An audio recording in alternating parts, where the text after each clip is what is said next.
People, deluded, I'm back again. So yeah, we might as well talk about our young players or how our young players fared in the Europa League in the game that's just gone. So I know I've spoken about the review and I've spoken about the player ratings and you've got my opinions by now, but yeah, obviously I saw a stat going around that 12 of the 20-man squad are classified as homegrown. We obviously had 4 homegrown players starting and on the bench, so it's nice not just for the immediate first team and the people that are travelling, but it's nice for Hale End. And we forget many a times these players arrive at these clubs in humble beginnings at 7, 8 years of age, and it's the preschool coach that's at 9 times out of 10, not even on a full-time contract, that's worked with these players, and that might not get the praise. It's a good message for people, everyone that's just had their little bit to help these lads get to the next level. It's a nice little touch, man, and this is what Arsenal's about. We, for numerous reasons, whether we just want to develop players or because we can't afford to do what other teams do in the transfer market, we want to develop players.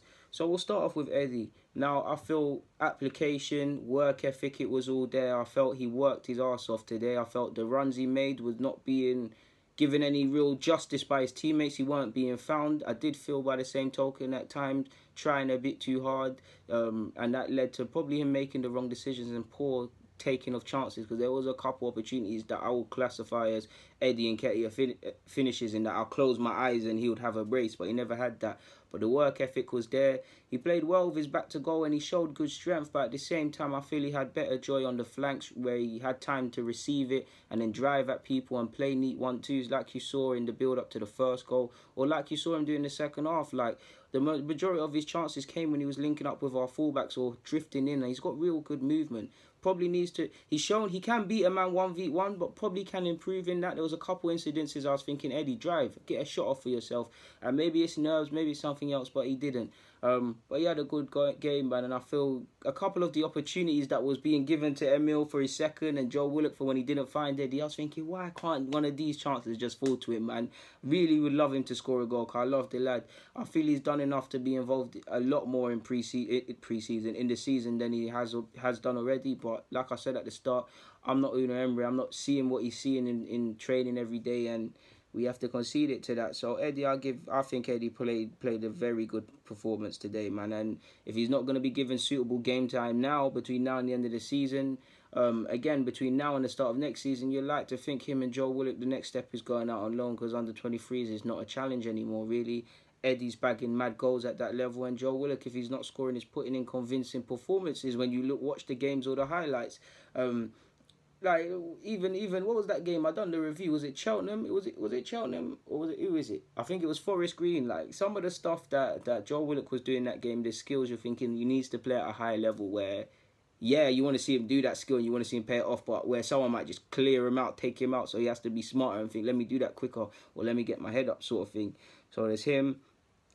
I love Emile Smith-Rowe, man. I love the guy, man. I think he faded and I felt he could have done better in defensive phases. I feel you obviously see him when he sliced the ball, that's not convincing. And I think literally within the first 2 minutes, there was an incident where it was actually a pull ball in for Vorskla, but it was to the near post where Emile was, and he was kind of unaware. On another day, that goes in. Now, obviously, even players that are way more experienced than him shut off defensively and stuff, but that's where he needs to improve in, because he's still a young player. There's nothing wrong with that. He's still trying to improve, but there's no good being a player capable of scoring 10 goals and your team, you do something that lets your team let in the 11th because you won't win games. I'm exaggerating, of course, but in terms of just improving and aspiring for greatness, that's what he needs. But he's a terrific player. Touches, the way he controls the ball, he's just such a cultured player. He deserved his goal, and he's banging. He is first team already for me, anyways. He's banging on the door, and he had a great game in my opinion. So that's obviously Joe. I've spoken about Joe, Emile, Eddie. Who else came on? Maitland-Niles. There's not really any point speaking about the likes of Maitland-Niles because they're first team and we've done it. But it's nice to see him get minutes. Medley came off the bench. Now I feel Medley's a good defender from what I've seen of him at youth level. I feel definitely he's probably the best defender at the club in terms of ball playing, carrying it out, and all that gracefulness. Ballard's probably a better. Him and Ballard are probably even defensively. Ballard's probably more switched on as a defender, but that's the only thing that's stopping Medley, in my opinion, from what I've seen from him, is having balance, when to bring it out and try and be Rio Ferdinand, and when to feel like a defender and be a defender first. very cultured. I liked some of the passes he was spraying. It's nice to see he's an 18-year-old. He's making his debut away from home. He's not even starting, so he has to get into the game. I'm happy to see the bravery to play a couple of them crossfield passes, carry the ball up a little bit, and link up with Saka. So he done well, man. Saka did all right as well. Unlucky not to score as well, but it's a good look. Gilmore didn't have long enough on the field to really do anything, but it's just nice to see him get touches, and it's just nice for these players to be involved. And for Tyrese John-Jules, I love the guy. I love him as a footballer. I think he's a very good footballer. I feel his year that turned scholar, whether they're going to make it here or not, there's some players that have genuine potential to carve out careers at the top level, and I think he's one of them. Obviously, being a young striker at any club is tough, especially Arsenal, so he's got a lot of people ahead of him. Like, if you was to ask me my opinion, ahead of him right now is obviously, like, in no particular order, Lacazette and Aubameyang. Clearly Welbeck when he's fit because he's part of the first team. So that's 3 men. And clearly Eddie Nkietah has been ahead of him, whether it's from age, whether it's from him being a better player, or whatever reason he's ahead of him. So there's 4. What Tyrese has on his side is that, sadly, it's not even on his side because it doesn't make sense to say this, but this is how man get opportunities ultimately in football. Welb's got injured, so he moves up the list, and he's been involved. He's a good striker. Like I said, it's just about taking chances. He's young. Welbs looks like he's going to depart the club. Eddie Nkietah is still learning his trade. So there's a lot of time on his hands, man, and he's developing a bit year and year. He's getting stronger, in my opinion.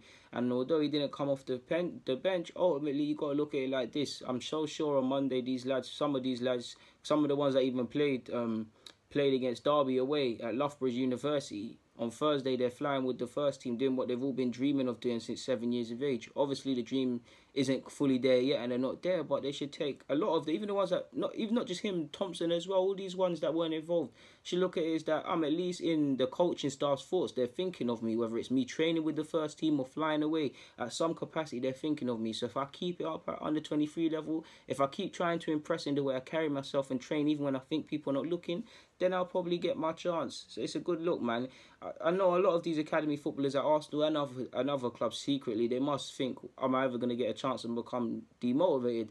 So when these players see their friends getting opportunities, or they're getting opportunities amongst themselves, it gasses everybody. And it's wishful thinking to think 6, in my dream would be a La Masia thing of 6, 7, 8, 9, even if it's possible, 11 homegrown players making it at first team level. I'd love it, but that's not the way it's going to happen. But even if one can progress, that would be great. For me, I would love it. Like, if I look at, off the top of my head, if I look at Tyrese John-Jules, if I look at Emile, if I look at Trey Coyle, who else? Vontae Daly-Campbell. You guys know I'm a big fan of Emile Smith and Saka. Nelson's obviously not the club, but he's there. I would love, and maybe even a couple others, I would love these 7 names I've said to go to first team level. Below that, you've obviously got Malcolm, you've got Monsa, you've got Aziz. Potential is just potential, but I would love for all of these players to make it at first team level. I love you football. That's not the way the cookie crumbles, but it is what it is. Whether they make it here or not, I think they're all going to have good careers, because I don't know what's in the water or what these scouts found, how they found them, but there's some bloody good players. On that note, I've got nothing more to add, people. Yeah, people, deluded, comment, subscribe, and the rest. I'm out.